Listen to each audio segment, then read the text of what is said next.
Hey everyone, this is Dan at ArmoryPaintball.com. Just want to do a quick video on collecting and how you need to be able to support the guns that you collect. Alright, so many people will collect guns, some people just temporarily, other people, especially with older guns such as autocockers, will hold on to them much longer. After a few discussions with some other big collectors out there, at least a good portion of them do something similar to this. So I primarily collect bob long intimidators, as you can see on the right side, and autocockers, as you can see on the left side. We'll take a look at the autococker section first. So I have, I believe it's around 10 autocockers in my collection, and you're going to need to support them, especially if you decide you're going to keep them a long time. So as you can see here, I have a ton of parts. These parts are not for sale. If you're looking for autococker parts, I have a ton listed on my website. But real quick, I'm going to give you a brief top down of what we have here.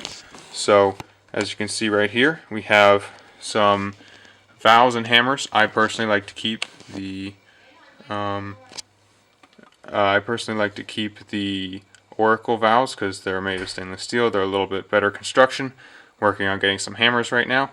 Here we have some E-blade sears, springs, and misc set screws. Those on the top are E-blade eyes. They're custom fabricated, much stronger, much dirtier, and much cheaper than what you can buy them used for. Member on Custom Cocker's name is Trust Me. I can send you a link to his profile if anyone wants to buy some. He makes them from time to time. We have some extra sears here for some E-blades. Here we have two Palmer's LPRs. That's for my backups for my BPS twister. Like I said, hence I like to have roughly 2 rebuilds of most of the critical parts on the guns that I collect each. So as you can see, this is just the beginning. Here we have a Palmer's ram with clips QEVs, a brass ram for the PTP cocker that I'll be covering later. We have bell sails with QEVs, shock tech. In here, let me get a better focus on this. We have a Sidewinder rebuild, some WGP panel grips, and another Sidewinder itself because I love AKA, I love Sidewinders, I have them on the majority of my guns, so I have a full extra one right there. ShockTech spring kits, back and forth, a whole bunch of different ones. Here we have general, I think it's 10x autococker rebuild, some IVGs, a couple other parts, VA screw. Right here we're looking at some timing rods, 3-way shafts, all straight. That's an Oracle tool, IVG tool, and reg adjuster tool, some seats for the pancake clapper solenoids you saw above. We have a full set of carnivore lower internals for the carny that I'll be covering later.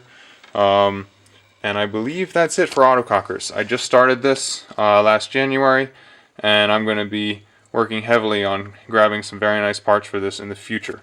Now, let's go over to the intimidators. My other big collection item are bob long intimidators.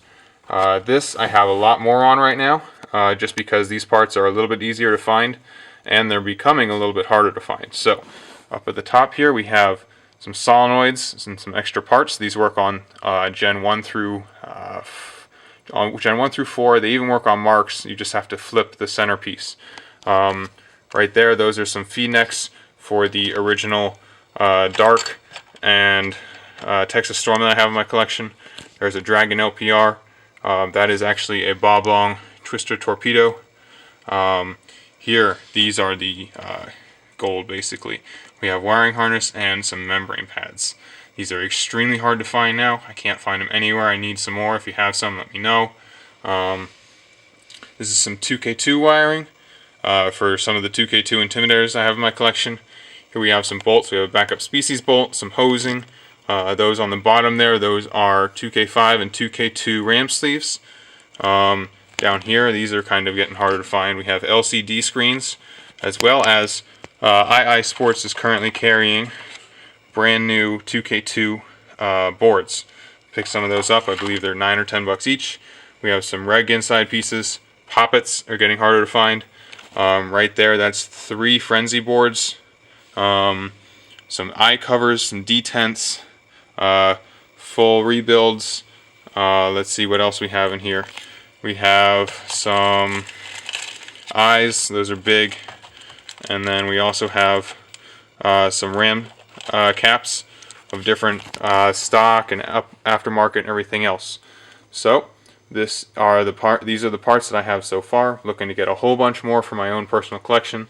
Like I said, this is my personal preference, and a couple other collectors, we like to hold roughly 1 to 2.5x the amount of parts and rebuilds to keep our guns running. So let's say you own 5 autocockers, you want to keep at least 5 sets of full rebuilds. Maybe not bolts, but definitely lower internals, rebuild for everything in terms of O-rings, maybe pneumatic pieces such as rams, LPRs, 3-ways in case something gets bent or whacked out of shape.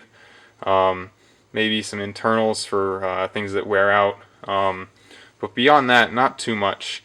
But I mean, it's still expensive getting all these pieces, and especially nowadays getting harder to find. So I suggest you do that. If you're looking for any parts yourself, for example, if you collect shockers, I have a ton of shocker parts up on armorypaintball.com. Check out the website. And thanks, guys. I just thought I would just give you a little bit of support 101 when it comes to collecting. A lot of people talk about collecting, but not a lot of people talk about what it takes to keep your guns running forever. Alright, thanks. This is Dan at armorypaintball.com.